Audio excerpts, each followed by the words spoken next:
할렐루야. 어제 교회 김장이 있었습니다. 많은 분들이 오셔서 또 어려운 이웃을 위해서 또 내년 식탁의 교제를 위해서 애써 주셨습니다. 하나님께서 상급으로 갚아주실 줄 믿습니다. 오늘 대림절 첫 번째 주일인데, 대림절 절기는 회개와 겸손과 겸비함으로 성탄과 또 주님의 재림을 기다리는 절기다라고 할 수 있을 것입니다. 대림절 절기의 주제가 구원인데, 예수님께서 이 땅에 오신 것도 구원을 위해서 오신 거잖아요. 다시 오시는 것도 구원 때문입니다. 그래서 대림절 절기 기간 동안에 구원에 관한 말씀을 좀 드리려고 하는데, 오늘은 그 구원의 과정 중에서 중요한 거듭남에 대한 말씀을 좀 드리려고 합니다. 우리가 신앙생활하면서 중요한 것 거듭남입니다. 왜냐하면 오늘 함께 나눈 이제 3절, 5절 우리 말씀해 보시면 예수님 말씀하신 것 같이 너희가 거듭나지 않으면, 물과 성령으로 새로 나지 않으면 하나님의 나라를 볼 수도 없고 하나님의 나라에 들어갈 수도 없다, 이렇게 예수님 말씀하셨어요. 사실 여러분, 우리가 신앙생활하는 궁극적인 목적이 뭐예요? 하나님 나라 들어가는 거 아니에요? 그렇죠? 가서 상급을 받는 것은 두 번째고, 먼저 하나님의 나라에 들어갈 수 있어야 하지 않겠습니까? 근데 어떤 사람이 들어갈 수 있냐? 거듭난 사람이 들어갈 수 있다, 오늘 주님 말씀하시는 거예요. 그런 의미에서 우리가 신앙생활하면서 내가 거듭났는가 거듭났지 않는가, 이게 굉장히 중요한 문제다라고 하는 것입니다. 여러분, 거듭나셨나요? 옆에 분들에게 물어보십시오. 거듭나셨습니까? 그럼 도대체 거듭난다고 하는 게 뭔가? 어떻게 거듭날 수 있지? 거듭나면 우리 삶에 어떤 변화가 있을까? 오늘 말씀을 통해서 우리가 한번 상고해 보겠습니다. 오늘 요한복음 3장인데 3장의 주인공은 니고데모입니다. 니고데모는 산헤드린 공회원이라고 그랬어요. 공회원이 밤에 예수님을 찾아왔어요. 왜 낮에 안 찾아오고 밤에 예수님을 찾아온 것일까요? 낮에 예수님을 찾아오다 자기가 공회원인데 누가 보면 사실 난처한 상황에 처할 수 있기 때문에 그렇습니다. 그 당시 예수님은 이단 취급받고 있었거든요. 근데 공회원인 자신이 낮에 찾아온다. 문제가 생길 수 있는 거죠. 그래서 밤에 찾아왔는데, 밤에라도 찾아온 건 니고데모가 용기를 낸 거예요. 그럼 왜 밤에 예수님을 찾아왔을까? 그것은 니고데모에게 이 인생의 목마름과 해결할 수 없는 갈증이 있었기 때문에 그렇다라고 하는 것입니다. 사실 겉으로 보면 니고데모는 예수님을 찾을 만한 이유가 없는 사람이에요. 모든 걸 다 가진 사람이었죠. 그는 바리새인이었습니다. 종교적 열심히 아주 특심인 사람이었죠. 우리는 바리새인 하면 손가락질하지만 그 당시 바리새인은 유대 공동체 속에서 아주 존경받는 사람들이었어요. 지도자들이었습니다.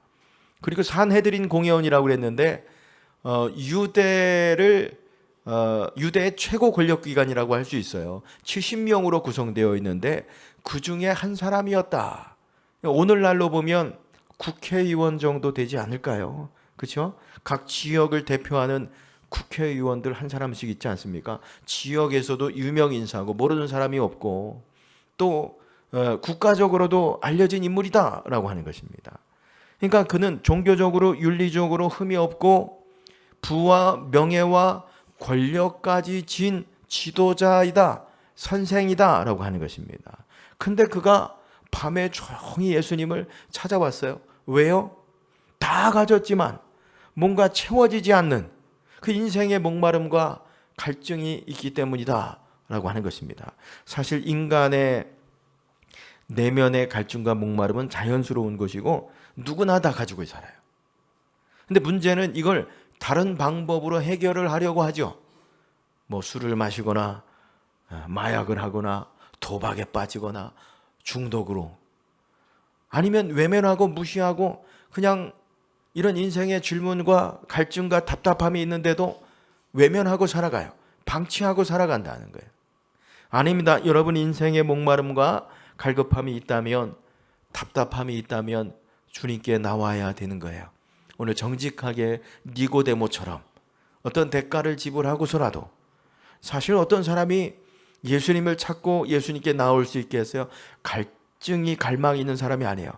그 갈증과 갈망 중에 철저하게 절망을 경험한 사람, 내 힘으로는 안 된다, 방법이 없다, 이런 자기 자신을 인정한 사람만이 주님께 나올 수 있다라고 하는 것입니다. 여러분 어떻습니까? 우리가 모두 짧게는 한 2, 3년, 길게는 20년, 30년 신앙생활하고 있죠. 근데 뭔가 여러분 채워지지 않는 그런 것들이 있지 않습니까?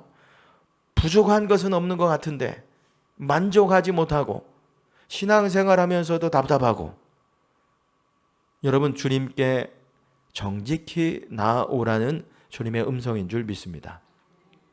니고데모가 예수님께 나왔어요. 그래서 예수님을 보자마자 이렇게 말씀드리거든요. 2절입니다.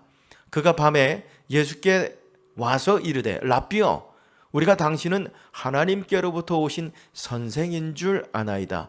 하나님이 함께하지 아니하시면 당신이 행하시는 이 표적을 아무도 할 수 없음이라 그랬습니다. 아마 예수님이 행하시는 그 표적, 기적을 보고서 큰 충격과 도전을 받았던 것 같아요. 그래서 예수님께 이렇게 말씀드렸는데 예수님께서 이런 말씀을 하시는 거예요. 3절입니다. 예수께서 대답하여 이르시되 진실로 진실로 내게 이르노니 사람이 거듭나지 아니하면 하나님의 나라를 볼 수 없느니라. 주님이 기적을 행하시는 거 봤습니다. 제가 당신은 하나님께 왔습니다. 대단하십니다. 그러면 주님이 그 말을 받아서 그러냐? 너 그 자리에 있었냐? 근데 너 누구냐? 왜 왔냐? 이렇게 말을 이어가셔도 되는데 단도직입적으로 예수님 하시는 말씀이 너 거듭났냐? 이렇게 물어보시는 거예요. 니고데모가 이런 주님의 말씀에 4절에 엉뚱한 대답을 합니다. 4절 말씀해 보시면 니고데모가 이르되 사람이 늙으면 어떻게 날 수 있사옵니까? 두 번째 모태에 들어갔다가 날 수 있사옵니까? 이렇게 물어요.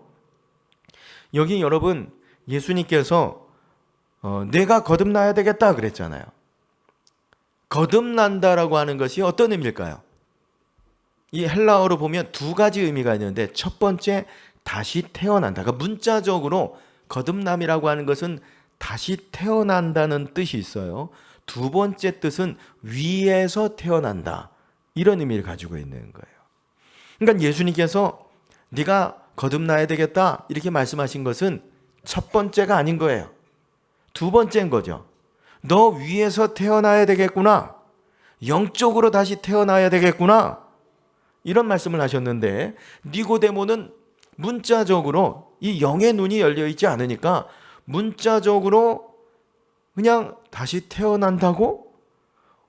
그럼 내가 다시 모태로 돌아갈 수 있나? 들어가야 되나? 그러니까 이렇게 예수님께 말씀드린 거죠. 못 알아들은 거예요, 주님의 말씀을. 그래서 다시 예수님이 5절에서 한 번 더 이렇게 말씀하시는 거죠. 함께 읽어보실까요? 예수께서 대답하시되 진실로 진실로 내게 이르노니 사람이 물과 성령으로 나지 아니하면 하나님의 나라에 들어갈 수 없느니라. 여기 나지 아니하면 이게 이제 거듭남인데, 자, 사람이 물과 성령으로 나지 않으면 하나님의 나라에 들어갈 수 없다. 한 번 더 주님이 반복해서 말씀하시는 거예요. 근데 니고데모는 못 알아듣는 거죠. 못 알아들어요. 그래서 6절에서 예수님 이렇게 말씀하시는 거예요. 육으로 난 것은 육이요, 영으로 난 것은 영이라 그럽니다. 육으로 난 것은 육이고 영으로 난 것은 영이다. 이게 무슨 말일까요? 육과 영은 차원이 다르다. 육의 세계로는 영의 세계를 알 수 없고 영의 세계는 오직 영으로만 알 수 있다. 너 지금 내가 무슨 말 하는지 전혀 못 알아듣고 있지? 내가 육으로 영의 것을 알려고 하는구나. 내 눈이 아직 감겼구나. 너 영적으로 다시 태어나야 하겠구나. 예수님 지금 이 말씀하시는 거거든요. 여러분, 육으로는 영의 세계를 알 수 없습니다. 그래서 여러분, 한평생 산 부부도 이게 거듭나지 않으면 대화가 안 돼요. 대화가 안 돼요. 함께 사실 교회를 왔다 갔다 해도 남편이든 아내든 거듭나지 않으면 이 거듭난 사람의 말과 행동에 대해서 이해를 못 하는 거죠. 그러다 보니까 꼭 한마디 던지는 거예요. 꼭 그렇게까지 해야 되겠어? 함께 살아가도 이해하지 못하고 대화가 안 돼요. 왜요? 삶의 목적과 방향이 다르기 때문에. 여러분, 육은 육이고 영은 영입니다. 여기서 육이란 뭘 말하는 것일까요? 죄의 지배를 받으면서 종노릇하는 인간의 상태를 말하는 것입니다. 영이 죽어서 죄의 지배를 당하다 보니까 영적인 일에는 관심이 없고 하나님을 거부하고 세상 일에만 관심이 있는 거예요. 근데 여러분, 이것은 우리도 마찬가지인 거예요. 우리도 늘 끊임없이 깨어있지 못하면 성도들도 영적인 감각을 잃어버리고 육을 위한 삶을 살 수밖에 없다라고 하는 것입니다. 사실 보세요. 니고데모는 선생이었습니다. 지도자였습니다. 육적으로는 명예도 가졌죠. 지위도 가졌죠. 부도 가졌죠. 아무것도 부족함이 없는 사람이에요. 근데 영적 세계에 대해서는 전혀 알지 못하는 사람이었던 거죠. 눈이 감겨 있는 사람이에요. 영적인 것에 무지한 사람이죠. 그래서 오늘 예수님이 말씀하시는 거예요. 너 영적으로 거듭나라. 거듭나야 한다. 사실 성경의 모든 관심은 영에 있습니다. 영. 육체도 중요하죠. 그렇죠? 근데 영이 더 중요합니다. 여러분, 죽음이라는 게 뭐예요? 우리 육체에서 영혼이 떠나는 게 죽음 아니겠습니까? 육체에서 영이 떠나면 그냥 흙일 뿐인 거예요.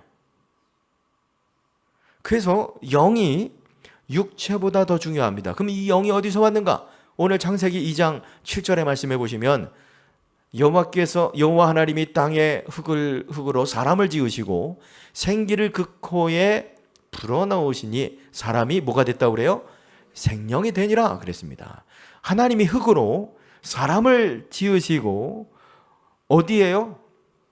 코에 후 하고 하나님의 호흡을 불어넣으셨다. 그랬더니 사람이 뭐가 됐다고요? 생명이 됐다. 여기 생명이 영입니다. 그러니까 하나님의 호흡을 통해서 우리가 영적인 존재가 되었어요. 영을 가진 존재가 되었어요. 그래서 하나님과 교통하는 삶을 살 수 있게 되었다. 하나님과 이어졌다. 그래서 하나님의 마음을 알고 하나님의 뜻을 아는 삶을 살 수 있게 되었다. 근데 죄로 인해 이 영이 죽었죠. 영은 존재하지만 여러분, 기능을 못하는 거예요. 하나님과 교통할 수 없어요. 그러니까 죄의 종노릇하면서 육체를 위한 삶을 살아갈 뿐인 거죠. 수고하고 애쓰고 그러다 흙으로 돌아가는 것입니다. 자, 근데 여기서 여러분 우리가 기억할 것은 이 영과 육에 대한 제가 말씀을 드리고 있는데 눈에 보이는 육의 세계와 눈에 보이지 않는 영의 세계는 따로따로가 아닙니다. 연결되어 있어요. 히브리서 그래서 8장 5절의 말씀에 보면 그들이 섬기는 것은 하늘에 있는 것의 모형과 그림자라. 모세가 장막을 지으려고 할 때에 지시하심을 얻음과 같으니 이르시되 삼가 모든 것을 산에서 내게 보이던 본을 따라 지으라 하셨으니. 자, 여기 장막, 성막에 관한 말씀을 하는데 여기 보시면 모형과 그림자가 나와요. 그렇죠? 이게 무슨 말이냐면 눈에 보이는 장막은 그림자라는 거예요. 진짜 본체, 실체는 천국이다. 천국이 모형이고 지금 눈에 보이는 이 장막은 그림자일 뿐이다. 그러니까 육의 세계와 영의 세계가 있는데 진짜 실체, 본질은 육이 아니다. 영의 세계다. 영의 세계다. 영의 세계가 본체다. 여러분, 영의 세계를 통해서 우리 삶에 나타나는 그림자가 눈에 보이는 세계다라고 하는 것입니다. 여러분, 이건 이런 말이에요. 영의 세계에서 먼저 사건이 일어나고 그 일 이후에 오늘 내 사건이 일어난다. 그러니까 내 삶이, 내 육체적인 삶이 자꾸 불안하고 걱정이 많다면 지금 나를 둘러싼 상태가, 내 마음이, 상황이 불안하고 걱정거리가 많기 때문이기도 하겠지만, 이게 무슨 말이냐면 하나님과의 관계가 좋지 않기 때문에 내 삶에 걱정과 불안이 있을 수 있다. 왜요? 영적인 것이 실체예요. 본체고 육체적인 것은 그림자이기 때문에. 여러분, 그렇기 때문에 오늘 내가 불안하고 걱정이 많고 이 상황을 극복하려면 나를 바꾸고 이 환경을 바꾸려고 하지 말고, 상황을 바꾸려고 하지 말고 뭘 바꾸라고요? 본체를 바꾸라는 거예요. 영적인 세계를 바꾸라는 거예요. 하나님과의 영적인 관계를 돌아보고 그 관계를 회복하라는 거예요. 그러면 내 그림자도, 내 마음도, 내 불안한 상황도 바뀐다. 여러분, 우리가 초등학교 때 3, 4학년 때 탐구 생활 같은 거 이렇게 해보면 운동장에 나가가지고 나무 기둥을 하나 세워놓아요. 나무 기둥을 세워놓으면 뭐가 생겨요? 햇빛에 의해서 그림자가 생기죠. 그러면 그 그림자를 옮겨 놓으려고 그러면 어떻게 해야 돼요? 그림자를 옮길 수 있어요? 아니죠. 그림자를 옮기려면 뭘 옮겨야 돼요? 나무 기둥을 옮겨야지. 나무 기둥을 옮겨 놓으면 그림자는 옮겨집니다. 마찬가지라는 거예요. 지금 내 이 상황과 내 마음을 바꾸고 싶다. 그러면 눈에 보이는 그림자는 어떻게 할 수가 없어요. 뭘 옮겨야 돼요? 뭘 바꿔야 돼요? 본체를 바꾸라는 거죠. 하나님과의 영적인 관계를 돌아보고 그 관계가 회복되면 그림자가 바뀝니다. 내 마음이 바뀝니다. 내 상황이 바뀝니다. 굉장히 중요한 얘기하는 거죠. 여러분, 아멘입니다. 여러분, 우리가 하나님과 이렇게 이어지는 것, 그 관계가 되어서 하나님과 교통하고 하나님과 동행하는 삶을 살아가는 것, 여러분, 이게 진짜 구원의 목적입니다. 방황하던 이스라엘 백성들에게 하나님께서 가나안 땅을 주시죠. 왜 가나안 땅을 주셨을까요? 하나님이 아브라함과 이삭과 야곱을 통해 약속하셨기 때문이기도 하지만, 가나안 땅을 그들에게 주신 것은 그 땅에 들어가서 하나님의 백성으로서 하나님과 관계를 회복해서 하나님과 교통하는 삶을 살도록 하기 위해서 가나안 땅에 들으신 거예요. 예수님을 보내주신 것은 무엇 때문이겠습니까? 우리에게 새 생명을 주셔서 끊어진 하나님과의 관계를 회복하고 하나님과 동행하는 삶을 살아가도록 하기 위해서. 여러분, 주님과 함께한 것이 천국입니다. 그렇죠? 그러니까 진짜 복은 뭐냐면 하나님과 교통하고 하나님과 동행하는 삶을 사는 것입니다. 그렇기 때문에 여러분, 영적으로 거듭난다고 하는 이 말, 하나님과 이어진다, 하나님과 거기서 교통하는 삶을 살아간다고 하는 말은 굉장한 말이고 그게 축복인 줄 믿으시기 바랍니다. 여러분, 그래서 위에서 태어나야 되는 거예요. 거듭나야 됩니다. 영적인 눈들이 열리시기 바랍니다. 근데 여기 보면 새롭게 태어난다, 이 거듭난다라고 하는 말은 어떤 외형적인 변화만을 의미하는 게 아닙니다. 내 삶의 모든 근간, 뿌리가 바뀌는 거예요. 뿌리가. 여러분, 영적으로 거듭난다, 이 말은 뭐냐면 교회 열심히 다녀라, 주일 예배 빠지지 마십시오, 새벽 예배 드리십시오, 성경 많이 보십시오, 술 담배 끊으십시오, 헌금 많이 하십시오. 여러분, 이 이야기가 아닌 거예요. 이건 외형적인 이야기죠. 영적으로 내가 다시 태어난다, 이건 완전히 새로운 존재가 된다. 질적으로. 오늘 고린도후서 5장 17절 말씀해 보시면 새로운 피조물이라고 했어요. 누구든지 그리스도 안에 있으면 새로운 피조물이라. 이전 것은 지나갔으니 보라 새 것이 되었도다 그랬어요. 이 그리스도 안에 있으면 새로운 피조물이라 그랬는데, 이 피조물은 여러분 계보수한 상태를 말하는 게 아니에요. 완전히 다른 존재로 바뀐 거죠. 여러분, 우리는 본질상 진노의 자녀이기 때문에 적당히 뜯어 고쳐서는 안 되는 거예요. 본질상 완전히 새로운 존재로 태어나야 하는 줄 믿으시기 바랍니다. 그러니까 이렇게 근본적으로 바뀌지 않으면, 이 바뀌어진 것이 없으면 사실 그건 가짜인 거예요. 그러니까 그렇기 때문에 어떻게 보면 오늘 이 거듭남이라고 하는 이 변화라고 하는 이 주제는 교회가 교회로 오늘날 세워지는 데 있어서 중요한 주제 가운데 하나일 수 있다라고 하는 것입니다. 교회 안에 잘 보면 여러분, 영적으로 거듭난 그리스도인이 있어요. 성도도 있습니다. 근데 거듭나지 않은 성도들도 있다는 거예요. 교인은 누구나 될 수 있습니다. 등록하고 세례받으면 교인이 될 수 있고, 또 시간이 지나면 봉사도 하고 헌신도 하면 직분도 받습니다. 근데 교인이 되고 직분을 받았다고 해서 그것을 거듭났다고 이야기할 수 있는가? 아니다라고 하는 것입니다.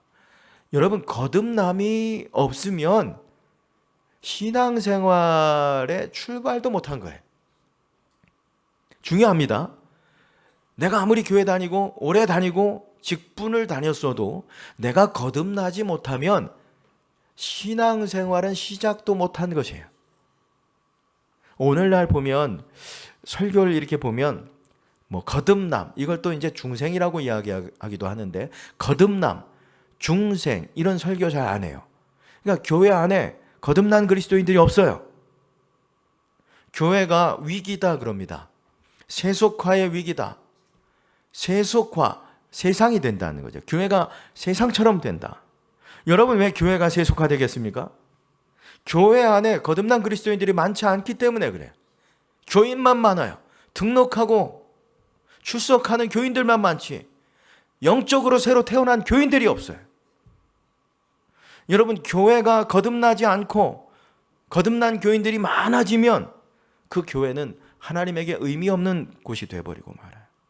왜냐하면 아무리 노력을 해도 교회를 교회답게 세워갈 수 없기 때문에 오히려 하나님과 상관없는 곳이 될 수밖에 없기 때문에, 세속화되기 때문에. 그래서 내가 거듭났는가? 이 거듭남의 경험이 너무 중요한 거죠. 여러분, 사실 그럼 내가 어떻게 거듭날 수 있어요? 이게 내 힘으로 되는 게 아니에요. 내 힘으로 되는 게 아니에요. 누가 하는 거예요? 성령께서 하십니다.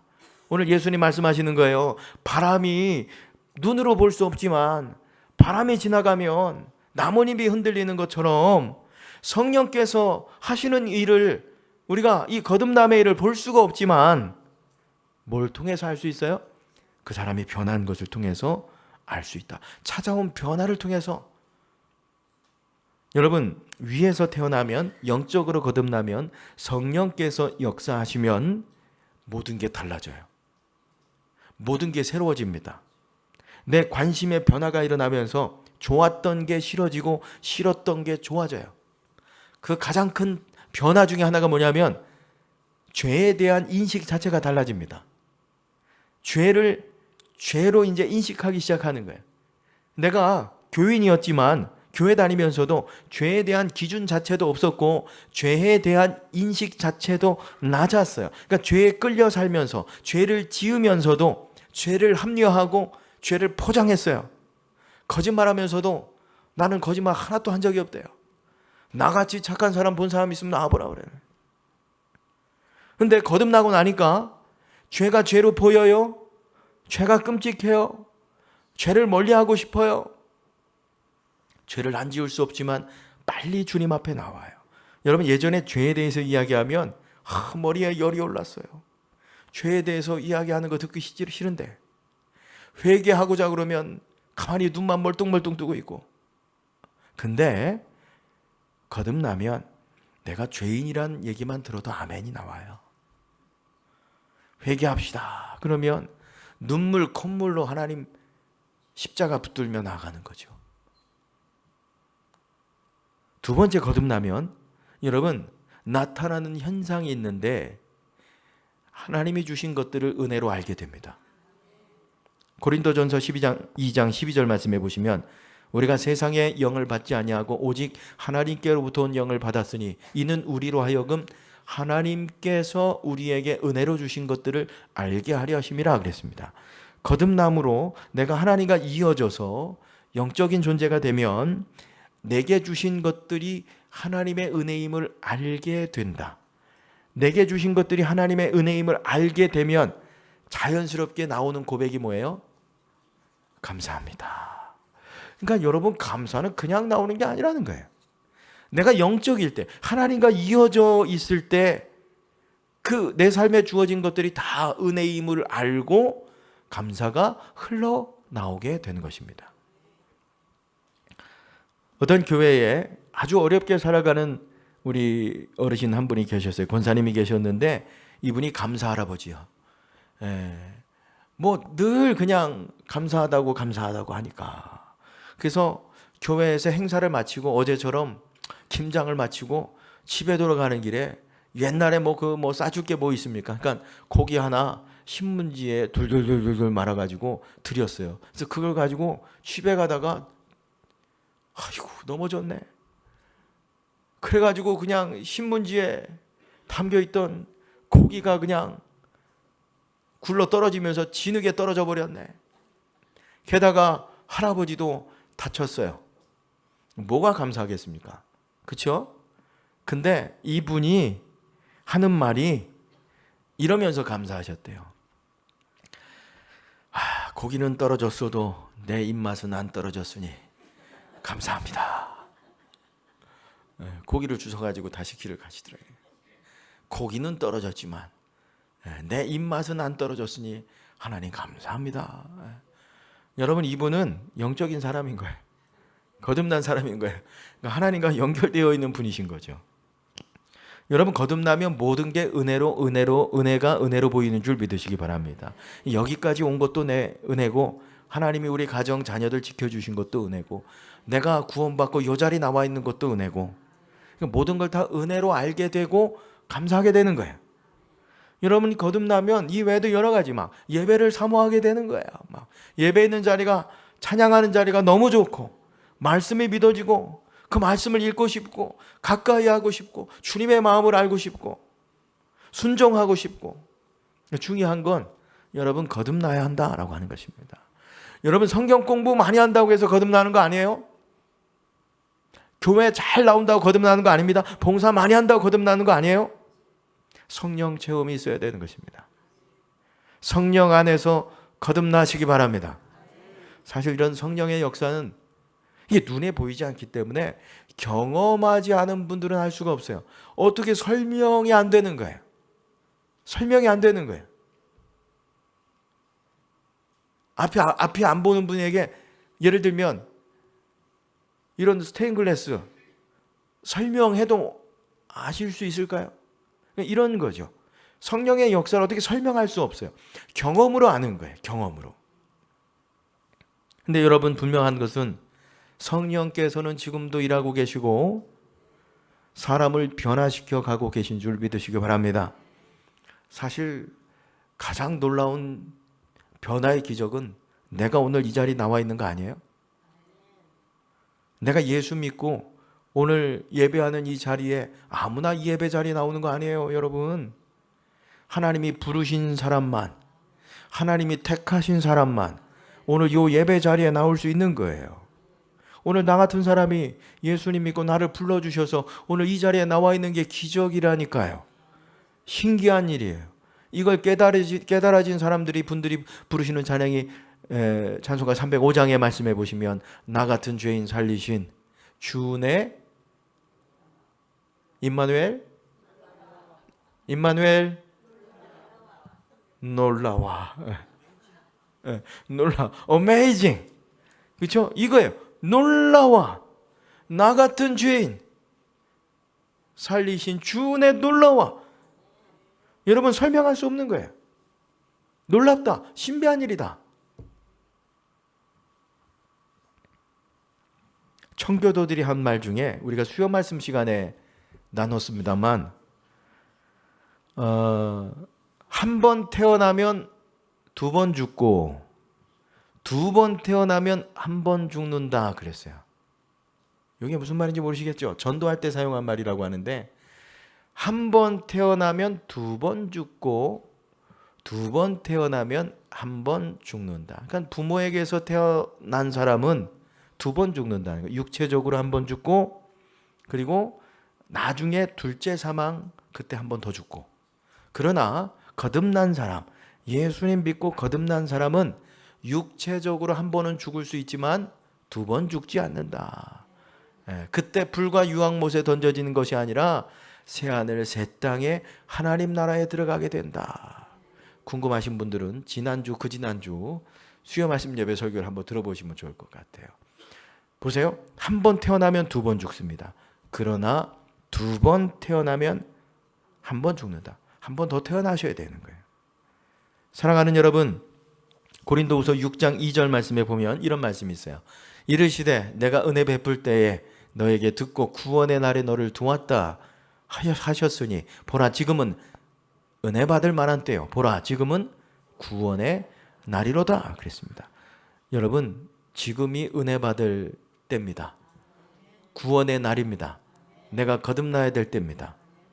혹시 오늘 이 시간에 예배 드리면서 인생에 다 괜찮은 것 같아. 뭐 걱정이 없는 것 같아. 근데 마음이 불안하고 답답하고 여러분 인생에 있던 어떤 이런 목마름이 계신 분들이 계신가요? 잘 보셔야 돼. 그건 지금 내가 속해 있어야 할 곳에 지금 있지 않기 때문에. 여러분 인간의 영혼은 아주 깊습니다. 근데 거기에 구멍이 뚫려 있다는 거예요. 그 무엇으로도 채울 수 없다. 파스칼이 그랬잖아요. 그 구멍에 무엇을 가져다 놓고도 그 인간의 그 허무함, 갈등, 그리고 부족함 이걸 채울 수 없다. 무엇으로만 채울 수 있다요? 하나님으로만 채울 수 있는 거예요. 여러분 오늘 그런 분들이 계시다면 주님이 나아오라는 사인이시죠. 여러분 주님께 나아가면 반드시 하나님이 상 주시고 만나 주시고 우리를 새롭게 해주실 줄 믿습니다. 날마다 거듭난 성도 되어서 여러분 주님 오실 때 다 새하늘 새 땅 하나님 나라 들어가는 저와 여러분들 되시기를 주님의 이름으로 축원합니다.